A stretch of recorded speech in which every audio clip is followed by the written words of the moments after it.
Hi hello welcome back to my channel. Nisha's വ്ലോഗിൻ്റെ പുതിയൊരു വീഡിയോയിലേക്ക് എല്ലാ കൂട്ടുകാർക്കും സ്വാഗതം. അപ്പോൾ നമ്മുടെ കഴിഞ്ഞ വീഡിയോ ഒക്കെ കണ്ട് ലൈക്ക് ചെയ്ത് കമൻറ്റ് ചെയ്ത് സപ്പോർട്ട് ചെയ്ത എല്ലാ കൂട്ടുകാർക്കും ഒരുപാട് നന്ദിയുണ്ട് കേട്ടോ. അതുപോലെ തന്നെ നമ്മുടെ ഈ വീഡിയോ ആദ്യമായിട്ട് കാണുന്ന കൂട്ടുകാരൊക്കെ ഉണ്ടെങ്കിൽ ഒന്ന് സബ്സ്ക്രൈബ് ചെയ്ത് സപ്പോർട്ട് ചെയ്യണേ. നിങ്ങൾക്ക് ഇഷ്ടപ്പെടുകയാണെങ്കിൽ ഒന്ന് ലൈക്കും കൂടി ചെയ്യുക. അതുപോലെ തന്നെ നിങ്ങളുടെ ഫ്രണ്ട്സിനോ ഫാമിലി റിലേറ്റീവ്സിനോ എല്ലാവർക്കും ഒന്ന് ഷെയറും കൂടി ചെയ്ത് കൊടുത്ത് സപ്പോർട്ട് ചെയ്യുക. പിന്നെ നിങ്ങളുടെ അഭിപ്രായങ്ങളൊക്കെ നമ്മുടെ വീഡിയോനെ കുറിച്ചുള്ള നിങ്ങളുടെ അഭിപ്രായങ്ങളൊക്കെ കമൻറ്റ് ബോക്സിൽ അറിയിക്കുകയും വേണം കേട്ടോ.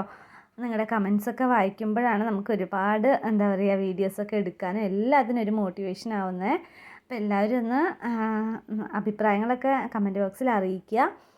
പിന്നെ നമ്മുടെ വീഡിയോ എന്ന് പറയുന്നത് ലൈഫ് സ്റ്റൈൽ വ്ളോഗാണ് കേട്ടോ. അപ്പോൾ നമ്മുടെ വീട്ടിലുള്ള വിശേഷങ്ങളും കൊച്ചു കൊച്ചു കാര്യങ്ങളും കുക്കിങ്ങും അതുപോലെ തന്നെ എല്ലാ വിശേഷങ്ങളും എല്ലാം കൂടി ചേർന്ന വീഡിയോ ആണ് കേട്ടോ.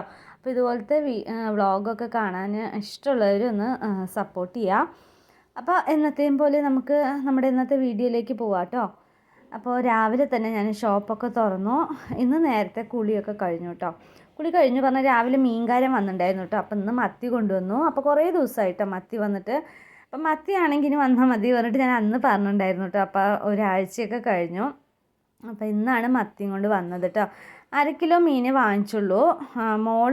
മോളില്ലല്ലോ, മോൾ അവിടെയല്ലേ, അമ്മായിയുടെ അവിടെയാണ്. പിന്നെ ഞാൻ മാത്രമല്ലേ കഴിക്കുള്ളൂ, അതുകൊണ്ട് 1/2 കിലോ മത്തി വാങ്ങിച്ചു കേട്ടോ. അപ്പം മത്തിയൊക്കെ കഴുകി. അപ്പോൾ നേരത്തെ തന്നെ മത്തി വാങ്ങിച്ചതുകൊണ്ട് അത് കഴുകി കഴിഞ്ഞു. പിന്നെ അങ്ങനെ കുളിയും കഴിഞ്ഞു കേട്ടോ. എന്തായാലും കുളിക്കുന്നതിന് മുമ്പ് മീൻ കഴുകുന്നത് നല്ലത്. എന്തായാലും എന്താണെന്ന് വെച്ചാൽ മീനിൻ്റെ സ്മെല്ലും കാര്യങ്ങളൊക്കെ ഉണ്ടാവുമല്ലോ. അപ്പോൾ മീൻ കഴുകി കഴിഞ്ഞാൽ കൈയോടെ കുളി കഴിഞ്ഞാൽ പിന്നെ ആ പണി കഴിഞ്ഞു. പിന്നെ ഞാനിന്ന് രാവിലെ കുളിയൊക്കെ കഴിഞ്ഞ ശേഷമാണ് കേട്ടോ ഷോപ്പൊക്കെ തുറന്നു. ഷോപ്പ് തുറന്ന് വെച്ച് കഴിഞ്ഞ് പിന്നെ എപ്പോഴും പോലെ തന്നെ ഊഞ്ഞാലിൽ ഇതാ കുറേ നേരം ഇങ്ങനെ ആടിക്കൊണ്ടിരിക്കുകയാണ് കേട്ടോ. അതൊരു പതിവായിട്ടുണ്ട് കേട്ടോ. അപ്പോൾ ഊഞ്ഞാലിൽ അതിലിരിക്കുമ്പോൾ എന്തോ ഒരു ആശ്വാസമായിട്ടുണ്ട് കേട്ടോ.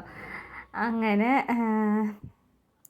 ഷോപ്പ് തുറന്ന് വെച്ചു. ആ പണിയൊക്കെ കഴിഞ്ഞ് പിന്നെ നമ്മളിത് അടുക്കളയിലെത്തി.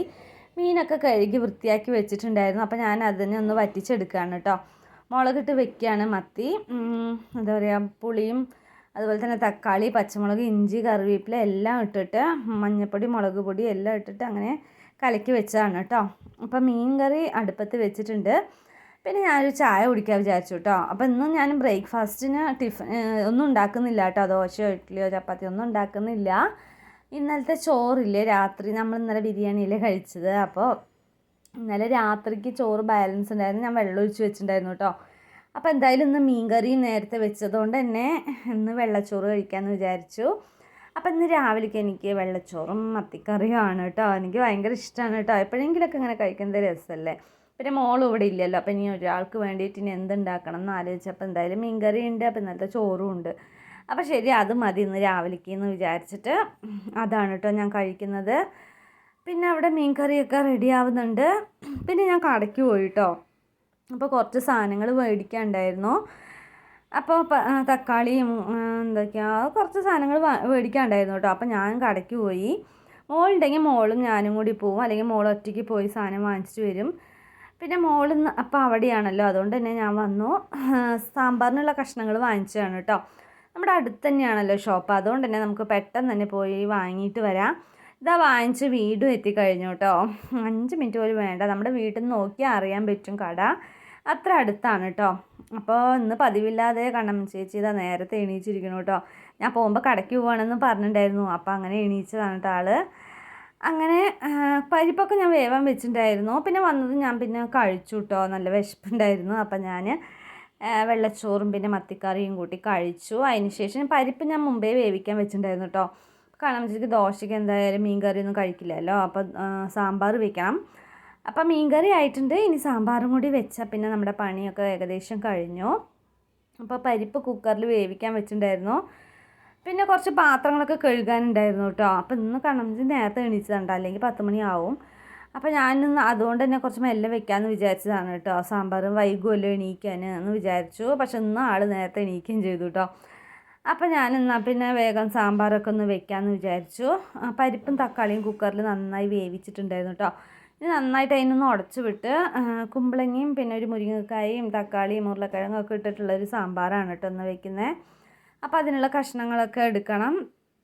അപ്പോഴേക്കും കുറച്ച് പാത്രങ്ങളൊക്കെ കഴുകാനുണ്ടായിരുന്നു കേട്ടോ. അപ്പോൾ ആ പാത്രങ്ങളൊക്കെ ഇടയിൽ ഞാൻ കഴുകി വെക്കുന്നുണ്ട് കേട്ടോ. അപ്പോൾ ഓരോ പണി ചെയ്യുമ്പോഴും ഇടയിൽ 2-3 പാത്രവും കഴുകും കേട്ടോ. അങ്ങനെയാണ്. അപ്പോൾ പെട്ടെന്ന് തന്നെ കഴിയും കേട്ടോ. അല്ലെങ്കിൽ എല്ലാ പണിയും കഴിഞ്ഞിട്ട് നമ്മൾ പാത്രങ്ങളൊക്കെ കഴുകാമെന്ന് വിചാരിച്ചാൽ ഒരുപാട് സമയമാവും ചെയ്യും, ഭയങ്കര ടയേർഡാവും ചെയ്യും കേട്ടോ. എല്ലാ പണിയും കഴിഞ്ഞ് അത് ചെയ്യാമെന്ന് വിചാരിച്ചാൽ. അപ്പോൾ ഞാൻ എന്ത് ചെയ്യുന്നറിയോ, അടുപ്പത്ത് എന്തെങ്കിലും വെച്ചിട്ടുണ്ടെങ്കിൽ അത് ആവുമ്പോഴേക്കും കുറച്ച് പാത്രങ്ങൾ കഴുകും കേട്ടോ. പിന്നെ ഇതാവുമ്പോൾ ഇവിടേക്ക് വരും. അങ്ങനെ ബാലൻസ് ചെയ്ത് കുറച്ച് പാത്രങ്ങൾ അങ്ങനെ കഴുകി വെക്കും കേട്ടോ. അപ്പോൾ വേഗം പണിയാവുകയും ചെയ്യും. അങ്ങനെ കേട്ടോ. അപ്പോൾ നമ്മുടെ സാമ്പാറിനുള്ള കഷ്ണങ്ങളൊക്കെ ഞാൻ കുക്കറിൽ വേവിക്കാൻ വെച്ചിട്ടുണ്ടായിരുന്നു കേട്ടോ. ഇനി അടുത്തായിട്ട് നമ്മളെങ്ങനെയാണെന്ന് അറിയോ ചെയ്യുന്നത്, ചീനച്ചട്ടിയിൽ എണ്ണ ഒഴിച്ചു, കടുക് പൊട്ടിച്ചു, എന്നിട്ട് അതിലേക്ക് കറിവേപ്പില ഇട്ടു. കറിവേപ്പില ഇടണം കേട്ടോ, എടുത്ത് വെച്ചിട്ടുണ്ട്, ഇടണം. പിന്നെ അതിലേക്ക് എന്തൊക്കെയാണെന്നറിയോ, സാമ്പാർ പൊടി, മുളക് പൊടി കുറച്ചും, അതുപോലെ കുറച്ച് മല്ലിപ്പൊടി, മഞ്ഞൾപ്പൊടി എല്ലാം ഈ എണ്ണയിലിട്ട് ചൂടാക്കും കേട്ടോ. അത് കണ്ടില്ലേ, ആദ്യം കറിവേപ്പില ഇട്ടു, അതിന് ശേഷം എന്താ പറയുക, സാമ്പാർ പൊടി ഇട്ടിട്ടുണ്ട്, കുറച്ച് മുളക് പൊടി ആവശ്യത്തിന്, മല്ലിപ്പൊടി, മഞ്ഞൾപ്പൊടി എല്ലാം ഇട്ട് ഇതുപോലെ നന്നായിട്ടൊന്ന് ചൂടാക്കി എടുക്കുക കേട്ടോ. ഇതിൻ്റെ പച്ചമണം പോണ വരെ നന്നായിട്ടൊന്ന് ഇളക്കിയ ശേഷം അതിന് നമ്മുടെ നമ്മൾ കഷ്ണങ്ങളൊക്കെ വേവിക്കാൻ വെച്ചിട്ടുണ്ടായിരുന്നു കേട്ടോ. അപ്പോൾ അതിലേക്ക് നമ്മളിത് അങ്ങനെ കൊട്ടി ഇട്ടിട്ടുണ്ട് കേട്ടോ. ചീനച്ചട്ടിയിൽ ഇപ്പോൾ നമ്മൾ ചൂടാക്കി എടുത്തില്ലേ, അതെല്ലാം ഇതിലേക്ക് കൊട്ടിയിട്ടുണ്ട്.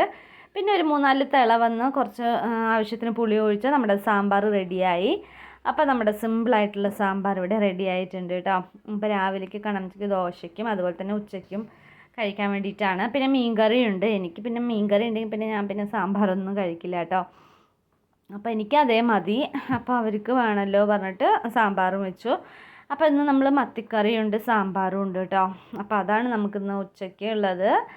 രാവിലേക്കും എനിക്ക് അത് തന്നെയായിരുന്നല്ലോ. അപ്പോൾ ഇന്ന് ഞാൻ ടിഫിനൊന്നും വെച്ചില്ല. ഇന്ന് വൈകുന്നേരം വേണം അരി ഉഴുന്നൊക്കെ വെള്ളത്തിലിട്ട് അരയ്ക്കാൻ വേണ്ടിയിട്ട് കേട്ടോ.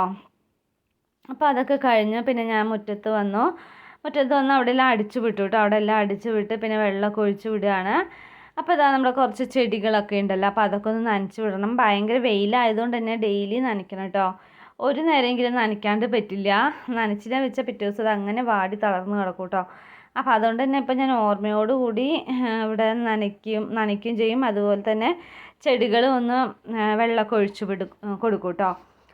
അങ്ങനെ ആ പണിയൊക്കെ കഴിഞ്ഞു. പിന്നെ ഞാൻ അടുക്കളയ്ക്ക് വന്നു. പിന്നെ ഒരു ആപ്പിളൊക്കെ ഉണ്ടായിരുന്നു കേട്ടോ, അപ്പോൾ അതൊക്കെ ഒന്ന് കഴിച്ചു. പിന്നെ അതിന് ശേഷം നമുക്ക് ദോശയ്ക്കുള്ളതാണ്. ഇത് കണംചേരിക്ക് ദോശയ്ക്കുള്ളതാണ്. കോറയും കമ്പ് എന്ന് പറയില്ല, അതും കൂടി വെള്ളത്തിലിട്ടുണ്ട്. പിന്നെ ഇത് നമുക്ക് ഇഡ്ഡലിക്കുള്ളതാണ് കേട്ടോ. ഉഴുന്നും അരിയൊക്കെ വെള്ളത്തിലിട്ടിട്ടുണ്ട്. പിന്നെ നമ്മൾ വീഡിയോ എടുത്തത് വൈകിട്ടാണ് കേട്ടോ. വൈകിട്ട് നമ്മൾ ഉച്ചയ്ക്ക് ഫുഡൊക്കെ കഴിച്ച് കുറച്ച് നേരം റെസ്റ്റൊക്കെ ഇരുന്നു. കുറച്ച് നേരം ഉറങ്ങി കേട്ടോ. ഒരു അരമണിക്കൂറെങ്കിലും ഉച്ചയ്ക്ക് ഉറങ്ങിയില്ലെങ്കിൽ എന്തോ പോലെ ഒരു ഉഷാറില്ലാത്ത പോലെയാണ് കേട്ടോ. കുറച്ച് നേരമെങ്കിലും, അരമണിക്കൂറില്ലെങ്കിൽ ഒരു 15 മിനിറ്റെങ്കിലും ഒന്ന് ഉറങ്ങി എണിച്ചാൽ ഒരു സമാധാനമാണ് കേട്ടോ. പിന്നെ ഉറങ്ങി എണിച്ച് ഞാൻ മുഖമൊക്കെ കഴുകി ഒന്ന് ഫ്രഷായി കേട്ടോ. അതിന് ശേഷം നമ്മൾ അരി ഉഴുന്നൊക്കെ വെള്ളത്തിലിട്ടുണ്ടായിരുന്നല്ലോ, അപ്പോൾ ആദ്യം തന്നെ ഉഴുന്ന് ഇട്ടിട്ടുണ്ട് കേട്ടോ ഗ്രൈൻഡറിൽ. അപ്പോൾ ഉഴുന്നും പിന്നെ ഉലുവയും ഇട്ടിട്ടുണ്ട് കേട്ടോ. ഉലുവയും രണ്ടും കൂടി ഇട്ടതാണ്. ഇനി ഉഴുന്നെടുത്ത ശേഷം വേണം അരി ഇടാനായിട്ട്. അങ്ങനെ അരി ഉഴുന്ന് എല്ലാം അരച്ച് കഴിഞ്ഞു. പിന്നെ ഇത് രണ്ടും കൂടി എല്ലാം കൂടി മിക്സ് ചെയ്ത് വെക്കുകയാണ് കേട്ടോ. അപ്പോൾ അരക്കലൊക്കെ കഴിഞ്ഞു കേട്ടോ. പിന്നെ അതിൻ്റെ ഇടയിൽ ഷോപ്പൊക്കെ അടച്ചു. പിന്നെ വന്നിട്ട് മാവൊക്കെ ഒന്ന് കലക്കി വെക്കാൻ കേട്ടോ. അപ്പോൾ അത് കലക്കി വെച്ചാൽ പിറ്റേ ദിവസത്തേക്ക് നന്നായിട്ട് പൊങ്ങി വരുള്ളൂ കേട്ടോ. അപ്പോൾ അതെല്ലാം ഉപ്പിടുന്നില്ല കേട്ടോ. ഉപ്പ് രാവിലെ ഉണ്ടാക്കുന്ന സമയത്തേ ഉപ്പിടുള്ളൂ. അപ്പോൾ ഇതെല്ലാം നന്നായി കലക്കി വെച്ചിട്ടുണ്ട് കേട്ടോ. ഇതൊരു 3-4 ദിവസത്തിനുണ്ടാവും കേട്ടോ. ഞാനും മോളും മാത്രമല്ലേ ഇത് കഴിക്കുള്ളൂ. അപ്പോൾ ഒരു 4 ദിവസത്തിനൊക്കെ എന്തായാലും ഉണ്ടാവും കേട്ടോ. മോൾ അവിടെ ആയതുകൊണ്ട് ഞാൻ അരി നാട്ടാൻ മടിച്ചിരുന്നു കേട്ടോ. ഒരാൾക്ക് വേണ്ടി അരച്ച് വെക്കണ്ടേ പറഞ്ഞിട്ട് ഞാൻ പിന്നെ എന്താ പറയുക, ചപ്പാത്തിയോ ഗോതമ്പ് ദോശയോ അല്ലെങ്കിൽ ഇതുപോലെ ഇന്ന് ഞാനിപ്പോൾ വെള്ളച്ചോറല്ലേ കഴിച്ചത്, അങ്ങനെ എന്തെങ്കിലുമൊക്കെ ആയി തട്ടിമുട്ടിയൊക്കെ പോയി കേട്ടോ. പക്ഷെ മോള് ഇന്ന് എന്തായാലും വരും, രാത്രി വരും. അപ്പോൾ അതുകൊണ്ട് തന്നെ എന്തായാലും മാവ് അരച്ച് വെക്കണം. അപ്പോൾ ഇഡ്ഡലിക്കുള്ളത് അരച്ചിട്ടുണ്ട്. ഇനി കണംചേച്ചിക്കുള്ള കോറയില്ലേ, കോറയും കമ്പും അത് പിന്നെ മിക്സിയിലാണ് കേട്ടോ അരയ്ക്കുന്നത്. ഗ്രൈൻഡറിൽ അരയ്ക്കാൻ ഭയങ്കര പ്രയാസമാണ് കേട്ടോ. മിക്സിയിലാകുമ്പോൾ വേഗം ആവുകയും ചെയ്യും. അപ്പോൾ ഇതെന്തായാലും അരച്ച് കഴുകി വെച്ചിട്ട് വേണം ഇനി അത് അരയ്ക്കാനായിട്ട്. അപ്പോൾ കൈയോടെ ഗ്രൈൻഡറും അങ്ങനെ വൃത്തിയാക്കി കഴുകി തുടച്ച് വെച്ചാൽ ആ പണിയും കഴിഞ്ഞു കേട്ടോ. ചില ദിവസം എനിക്ക് ചില ദിവസം രാത്രിയാവും കേട്ടോ, എന്താ പറയുക, മാവൊക്കെ അരച്ച് വരാൻ. അപ്പം ഞാൻ കഴുകാൻ മടിച്ചിട്ട് പിന്നെ രാവിലെയാണ് കഴുകുക കേട്ടോ. അപ്പോഴേക്കും അതൊക്കെ ഉണങ്ങി പിടിച്ചിട്ടുണ്ടാവും, ഭയങ്കര ബുദ്ധിമുട്ടായിരിക്കും കേട്ടോ. അപ്പോൾ എന്തായാലും കൈയോടെ ഞാൻ കഴുകി. പിന്നെ അതിന് ശേഷം മുഖത്ത് ഞാനൊരു ക്രീം തേച്ചിരിക്കുകയാണ് കേട്ടോ. അതൊന്നും വിചാരിക്കേണ്ട, അതൊരു ക്രീം തേച്ചതാണ് കേട്ടോ, നൈറ്റ് ക്രീമാണ്. പിന്നെ ഞാനിതാ നമ്മുടെ ഹെയറിലെ സെറം എന്ന് പറഞ്ഞാൽ റോസ്മേരി വാട്ടറാണ് കേട്ടോ. റോസ്മേരി വാട്ടർ അപ്ലൈ ചെയ്ത് കൊടുക്കുന്നുണ്ട് കേട്ടോ. ഞാനിപ്പോൾ ഒരു 2 ആഴ്ചയായിട്ടോ സ്റ്റാർട്ട് ചെയ്തിട്ട്. അപ്പോൾ ഞാൻ അതിൻ്റെ എന്താ പറയുക, അത് ഉണ്ടാക്കുന്നതും അതിൻ്റെ എന്താ പറയുക ഗുണങ്ങളൊക്കെ ഞാനിനൊരു വീഡിയോയിൽ പറയാം കേട്ടോ. അപ്പോൾ ഞാനത് അപ്ലൈ ചെയ്ത് കൊടുക്കുകയാണ് കേട്ടോ. രാത്രി കിടക്കാൻ പോകുമ്പോൾ സ്കാൽപ്പിലൊക്കെ നന്നായി സ്പ്രേ ചെയ്ത് കൊടുത്തിട്ട് ഇതുപോലെ ഒന്ന് മസാജ് ചെയ്തിട്ട് കിടക്കുകയാണെങ്കിൽ നമ്മുടെ ഹെയർ വന്നിട്ട് ഹെയർ ഫോൾ ഉണ്ടാവില്ല കേട്ടോ. അതുപോലെ തന്നെ ഹെയർ നല്ല ഗ്രോത്ത് ആവുകയും ചെയ്യും. അപ്പോൾ ഞാനിപ്പോൾ അത് യൂസ് ചെയ്യുന്നുണ്ട് കേട്ടോ. അപ്പോൾ അതിൻ്റെ ബെനിഫിറ്റൊക്കെ ഞാനൊരു വീഡിയോയിൽ പറയാം കേട്ടോ. അപ്പോൾ അതെങ്ങനെ ഉണ്ടാക്കുന്നതെന്നൊക്കെ ഞാനൊരു വീഡിയോയിൽ കാണിച്ചു തരാം. അപ്പോൾ നമ്മുടെ ഇന്നത്തെ ചെറിയൊരു വീഡിയോ ആയിരുന്നു കേട്ടോ. അപ്പോൾ ഇനി ഒരു നല്ല വീഡിയോ ആയിട്ട് നാളെ കാണാം. അതുവരേക്കും